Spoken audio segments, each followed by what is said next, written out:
Hello, this is Bishop Don Hanchon. I'm from the Archdiocese of Detroit, Michigan. I've been a bishop for about 12 years, and I'm 49 years a priest. I'm delighted to be speaking with you, pilgrims, to the World Youth Day in Portugal. I'd like you, the next few minutes, to imagine with me the experience. You don't have to imagine the experience because you're having it, but it made me think, rather. This is my fourth World Youth Day.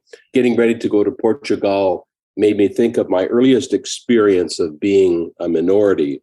For many years, I've belonged to the international priest fraternity called Jesus Caritas, based on the spirituality of Charles de Foucauld, French priest who was martyred in North Africa in 1915. I was at an international meeting in the Dominican Republic. There were people from Portugal, from Brazil, from Italy, from France, from Germany, several other countries around the world. So we were speaking 2 or 3 languages simultaneously and having translations.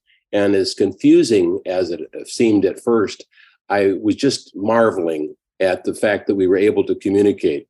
And at the liturgies, whether they were in Spanish or Portuguese or English or Italian, we were all united. It was a wonderful experience. So my prayer is that if this is your first World Youth Day, you're having a similar experience of being able to communicate with brothers and sisters from all around the world. What you share in common with them is your faith, perhaps not your language, but don't allow language to be such an obstacle as we tend to make it. I mentioned that I'm 49 years a priest. Way back in my life before I'd entered the seminary, I remember as I was discerning my vocation in junior high school, I remember conversations I had with the Lord in which I thought I wanted to be a Maryknoll missionary. But then I discovered that Maryknoll missionaries only get to come home every 6 to 8 years for a few weeks. And I thought, I don't think I could do that. So I said, Lord, if you're calling me to be a priest, how about if I'm a priest who's a missionary here at home? And I'll go to the places that no one wants to go to, or I'll do the more difficult things here at home. So that's what I've done with my life. I always went to the assignments that people didn't want. I was drawn to work in the African-American community in Detroit as a deacon, and did that for the first 6 or 7 years of my priesthood.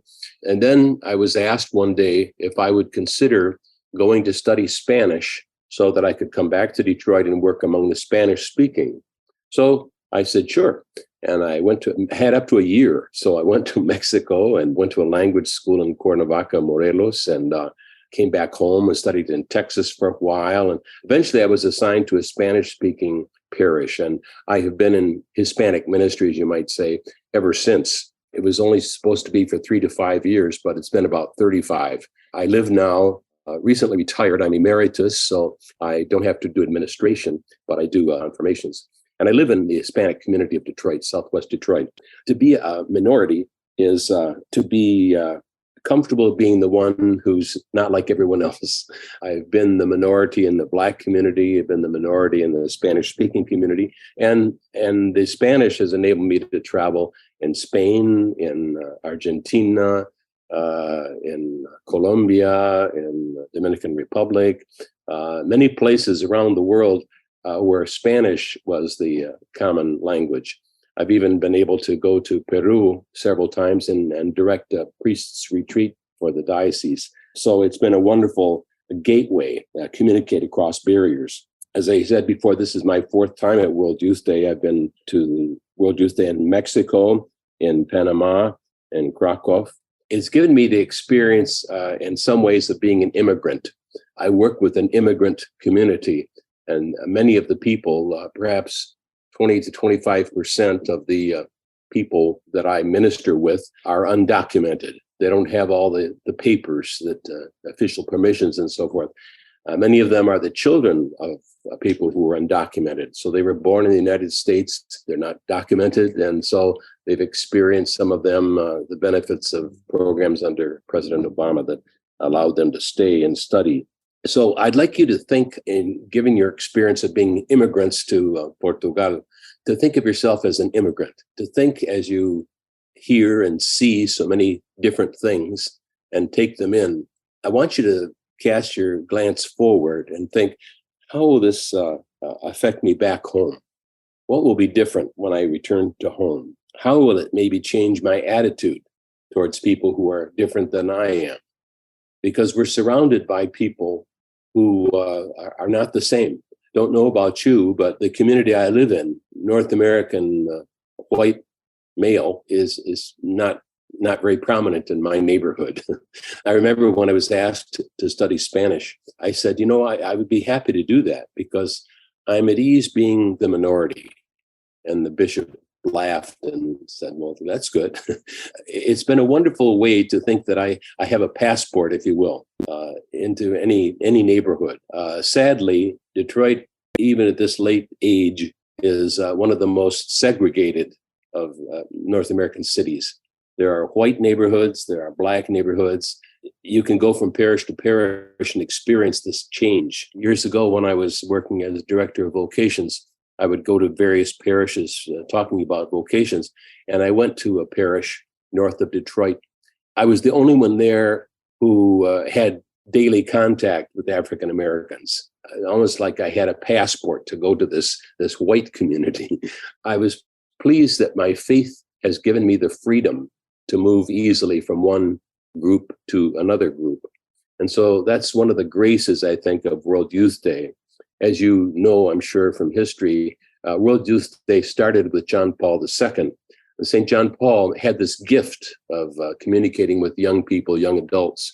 He worked with university students for many years, and he had such a positive experience of all the gates and doors that got opened for students that when he became the Pope, he decided to introduce this idea on a more global level. And so that's how World Youth Days started with St. John Paul II. Pope Benedict continued that, and now Francis. I think until you've had the experience, perhaps it doesn't seem so important, but it's life-changing. I recall many years ago when I had my first foreign travel experience. I traveled when I was a high school senior to France for 3 months. I was never the same afterwards. I always had an idea of being a world citizen, not just an American citizen. I pray that your eyes and your heart really are opened to all that's new and all that unites you and puts you in common with your brothers and sisters. Another experience that going to Portugal makes me think of is I, about 5-6 years ago, went to the Camino of Santiago, this path, various paths from Europe that lead to the north of Spain, to the city of Compostela, where the bones of St. James the Apostle were buried. And it's been going on for about 800 years. People have been making this pilgrimage from all over Europe. Become quite a popular thing. People do it individually. Some go in as a couple. Some people go in as a part of a group.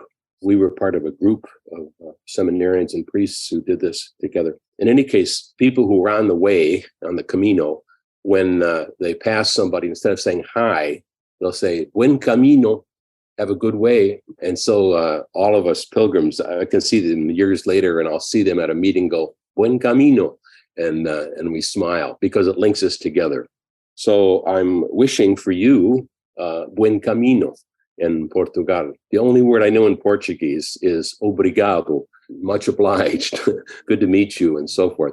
I hope you have lots of discoveries and lots of things to laugh about and to share with your sisters and brothers. I'm going to be doing this day on Wednesday, the 2nd of August, in Spanish. And I don't know where you're going to be tomorrow on August the 3rd, but I welcome you to come back for that and look forward to seeing you. God bless you all.